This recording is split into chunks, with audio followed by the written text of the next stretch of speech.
Hi, I'm Dana Santos, a breathing, mobility, and mind-body coach in professional sports. This set of exercises I'm about to show you is designed to help you master body weight movements. And that's important because we all have bodies and we need to move through all planes of motion. And that simply means the sagittal plane, which is just forward and backward, and that's where we spend most of our time. But we'll also address the frontal plane, and that's side to side, and the transverse plane, which is rotating.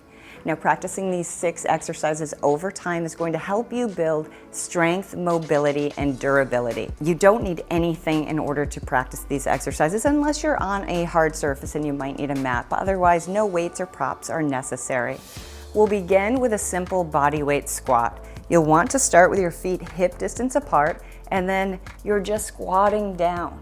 Now, do your best to break parallel, and that just means that your hips will fall below your knees. Now, if you're not there yet, that's fine. Just go as deep as you can comfortably. We're going to perform 8 to 10 reps of this, so let's do it together. On the way down, inhale, and on the way up, exhale. That's 1, 2, 3. Now, you might notice that my feet, keep going with me, my feet are pointed straight forward. If it's more comfortable for you to angle your feet out, go for it. But just make sure that they're angled out evenly. Also, notice that I'm pressing my knees out as I come down. That helps you really activate those muscles. 1 more. Excellent. This next exercise is called the single leg hip hinge. Lift one leg and place your hand in that crease that you feel. Then imagine you've pulled a table up to that crease and you're folding over with a nice flat back. Now, if you feel too much of a pull in your hamstrings, you can just bend your knees. Now, of course, we're doing this on one leg at a time because it's a single leg hip hinge. So you'll shift your weight over to one side, you'll lift the opposite leg, and then remember this hip crease here, you'll hinge forward. We'll take our arms out to counterbalance that leg behind us. And then you'll bring yourself back up and just gently, very lightly touch the foot there. So we're going to perform 8 to 10. I'll do 8 with you right now on this right side. So we hinge forward and then come back up. And then hinge forward and come back up. This is definitely going to challenge your balance. If you need help with balance, you can always put a chair next to you or be able to hold the wall as you perform this. So that's 4.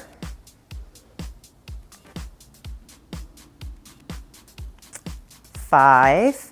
Remember, we want to have as flat a back as possible.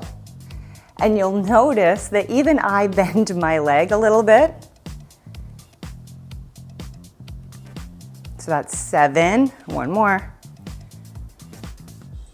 And then that's 8. So let's go to the other side. Remember, we want to shift our body weight over our leg and then that hinge motion. Some people, especially if you're right-handed, so that's 1, you might find that your balance is more challenged on the left side. Also, one note too, you want to keep your head and neck in line with your spine.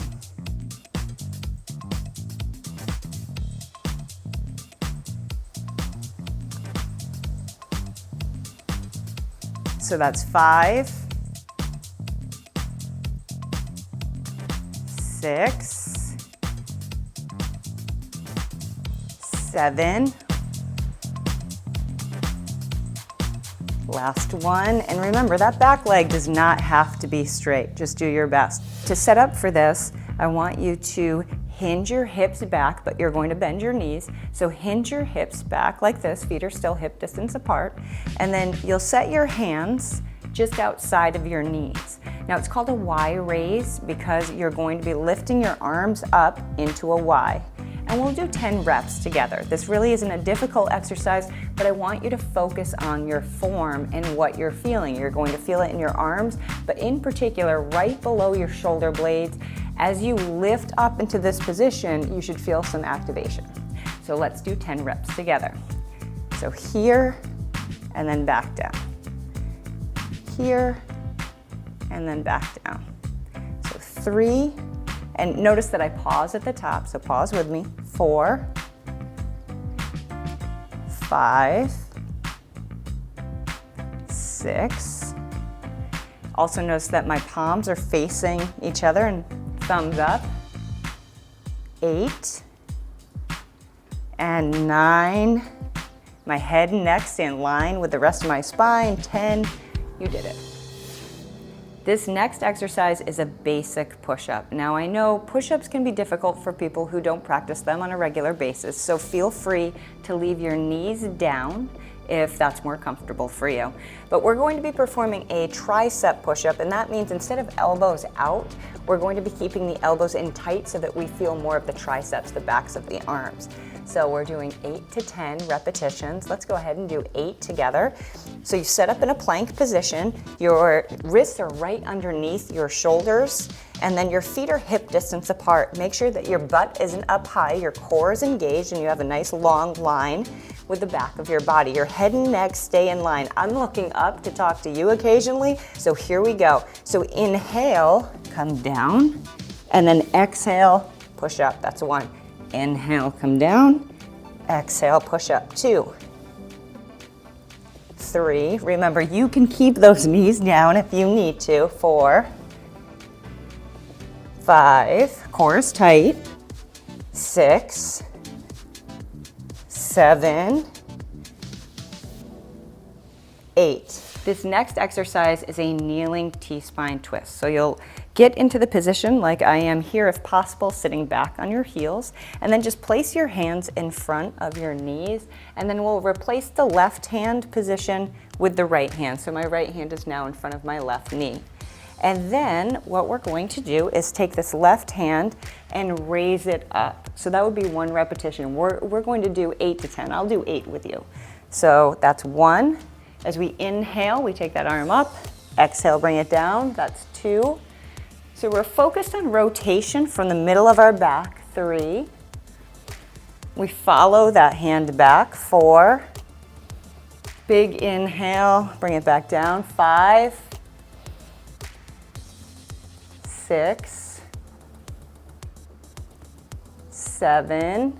Last one. 8. Now same thing, other side. So we're going to place the hands back in position, replace the right with the left, and then here we go. 1, 2. Now this left hand stays stationary so that you're not shifting, and then you're able to move more. That's 4. More from the middle of your back. 2 more reps, so that's 7. Big inhale, and then back down. That's 8. This last exercise is a side forearm plank, and it is going to challenge your core. So we're going to set up by placing our elbow directly underneath our shoulder. This is really important for shoulder health. Hips are lined up above each other like this, so shoulders are lined up above each other as well. And then each rep is simply lifting your body up. So I'll demo a rep and then I'll show you how to modify. So I'm going to lift up, and that's an exhale, by the way, and then bring myself back down. So you'll feel it really challenges your core. If that's too much for you, you'll bend your bottom knee to 90 degrees, and then your knee is going to help support you as you come up. So just like that. Now we'll do 8 reps on each side. So modify if you need to, or follow me in the full version. Here we go. So exhale, and then down. That's 1. So hips up. 2, don't let your body rotate. Good. 4, 5. Feel your core turn on. Feel those obliques. Keep your head and neck in line with your spine. And then last one, and we switch to the other side. So same setup on this side. If you modified on the other side, modify on this side. You'll get stronger as you practice this. So here we go. Exhale up, and then bring it back down. So 8 reps. That's 2. Remember, exhaling. That's 3. Hips lifting up.